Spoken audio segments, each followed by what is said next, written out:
নমস্কার, কেমন আছেন সবাই? আমার আর একটি নতুন ভ্লগে আপনাদের সকলকে অনেক অনেক স্বাগত জানাই। আজকের দিনটি হচ্ছে রবিবারের দিন, আর সময় এখন প্রায় বাজে হচ্ছে 11টার মতন। আজকে যেহেতু রবিবারের দিন, কোনো তাড়াহুড়ো নেই আমার। আমি প্রথমে উঠে ঘর ঝাড়ু মোছা সমস্ত ঘরের কাজটা করে পরিষ্কার পরিচ্ছন্ন করে ঠাকুর পুজো দিয়ে, মানে স্নান করে ঠাকুর পুজো দিয়ে তারপরে এসেছি হচ্ছে রান্নাঘরে। এইবার হচ্ছে আস্তে ধীরে ঠান্ডা মাথায় হচ্ছে রান্নাটা করে নেব। বাজারটাও চলে এসেছে। আর আজকে হচ্ছে পুর ভরে যে করলাটি হয়, মশালা করেলা যেটাকে বলে, সেইটাই আজকে বানাবো। যার জন্য হচ্ছে 4টে মিডিয়াম সাইজের করলা নিয়েছি। সেগুলোকে গরম জলে 1 থেকে 1.5 গ্লাস জলের মধ্যে আমি 1 চামচ লবণ দিয়ে এগুলোকে সেদ্ধ করে নিচ্ছি। ঢাকা দিয়ে দিয়ে আমি হালকা হিটে সেদ্ধ করে নিব। পুরো একবারে নরমও করব না, হালকা একটু শক্ত শক্তই থাকবে। চলুন, এদিকে হচ্ছে আপনাদের দাদা ভাই ফ্রেশ হয়ে চলে আসছে। ওকে হচ্ছে একটু টিফিনটা দিয়ে দিই, তারপরে আমি এদিকে গুছিয়ে নেব। মিক্সির জারের মধ্যে নিয়েছি আদা, রসুন, পেঁয়াজ, টমেটো, কাঁচা লঙ্কা, আর হচ্ছে করলার ভিতরে যে বীজটা থাকে সেই বীজটা কিন্তু ফেলবো না। দেখুন, করলাটাকে সেদ্ধ করে মাঝখান থেকে কেটে ভেতরের যে বিচিগুলো থাকে সেগুলো কিন্তু বের করে মিক্সির জারের মধ্যে নিয়ে এগুলোকে ভালোভাবে পেস্ট রেডি করে নিব, ঠিক এমনভাবে। করলার ভেতরে যে বীজটা থাকে সেটাও কিন্তু ফেলবেন না, একেবারে মশলার সঙ্গে বেটে দিবেন, একেবারে মিহি করে, ঠিক আছে? আর মশলার মধ্যে হালকা একটু লবণ দিব, আর দিব হচ্ছে মিষ্টি। আর একটু ঝাল ঝাল করলে ব্যাপারটা কিন্তু ভালো লাগে এই পুরভরা করলার। কড়াইতে তেল গরম করে 2টো পেঁয়াজ কুচিয়ে নিয়েছি। এবার পেঁয়াজগুলোকে লাল লাল করে প্রথমে ভেজে নেব।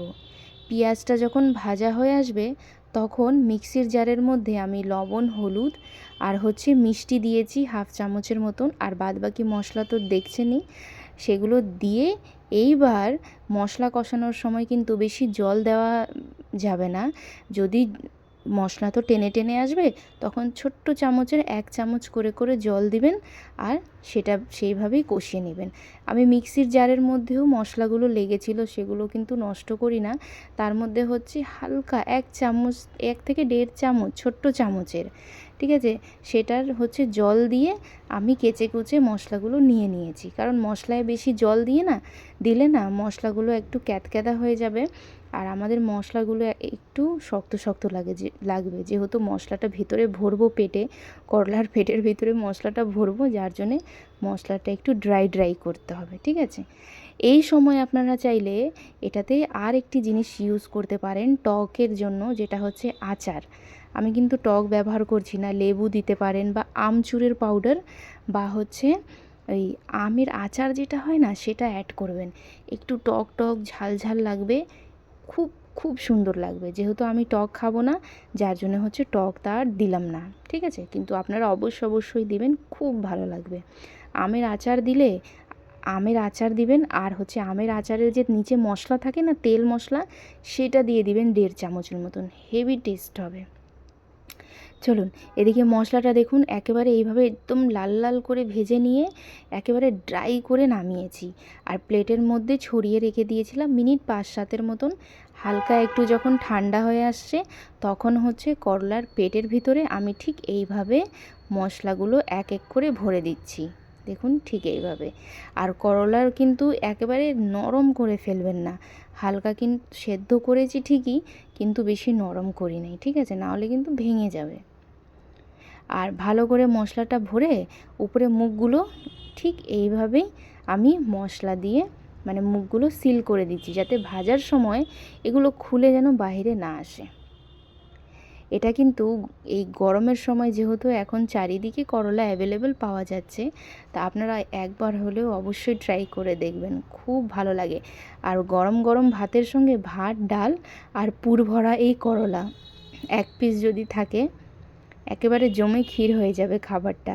আর আমি আজকে রবিবার দিনটাই এটা বানালাম, কারণ অন্যান্য দিন আমার কাছে একটু একটু ঝামেলা মনে হয়, কারণ একটু সময়ের কাজ তো, যার জন্যে। কিন্তু সময়ের কাজ বলতে ওই মশলা কষানোটুকুটাই সময় লাগে, আদারওয়াইজ আর কোনো কিছুতেই এই যে পুরটা ভরে এই ভাজতে কিন্তু বেশিক্ষণ সময় লাগে না। একেবারে ঢাকা দিয়ে দিয়ে ভাজবো, খুব তাড়াতাড়ি মিনিট 10 থেকে 15-র মধ্যেই ভাজা হয়ে যায়। চলুন, এদিকে মশলাগুলো ভরা হয়ে গেছে, বাদবাকি মশলাগুলো দিয়ে আমি দেখুন মুখগুলো একেবারে সিল করে দিয়েছি, কোনোটারও মুখ কিন্তু খোলা নেই। বাদবাকি মশলা যেটা বেঁচেছে সেটা মুখটা খুলে খুলে আবারও ভিতরে দিয়ে আবার মুখটা কিন্তু মশলা দিয়েই সিল করে দেব। এগুলোকে সুতো দুটো দিয়ে বাঁধার দরকার নেই, মশলা দিয়ে সিল করলেই সুন্দর মুখটা সিল হয়ে যায়, বন্ধ হয়ে যায়। এবার হচ্ছে ভাজার পালা। ভাজার সময় যেহেতু এখন গরমের দিন, বেশি তেল দিয়ে আমি ভাজবো না, তো বড় যে হাতা হয় চামচ, সেটার আমি 1 চামচ দিয়েছি রিফাইন তেল।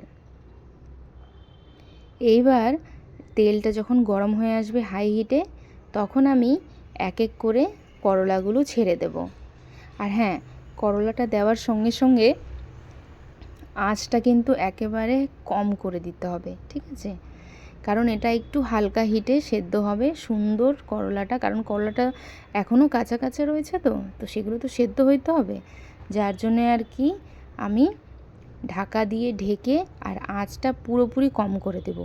আর বারে বারে কিন্তু নাড়াচাড়া করব না, 5 মিনিট পর পর 4 মিনিট পর পর এটাকে খুলে হালকা একটু এপাশ ওপাশ করে দেব। দেখুন তেল একদম নামমাত্র দিয়েছি, কিন্তু তেল খুব অল্প দিয়েই, আর এই লোহার কড়াই তো অল্প তেলে খুব সুন্দর যে কোনো জিনিস ভাজা হয়ে যায়।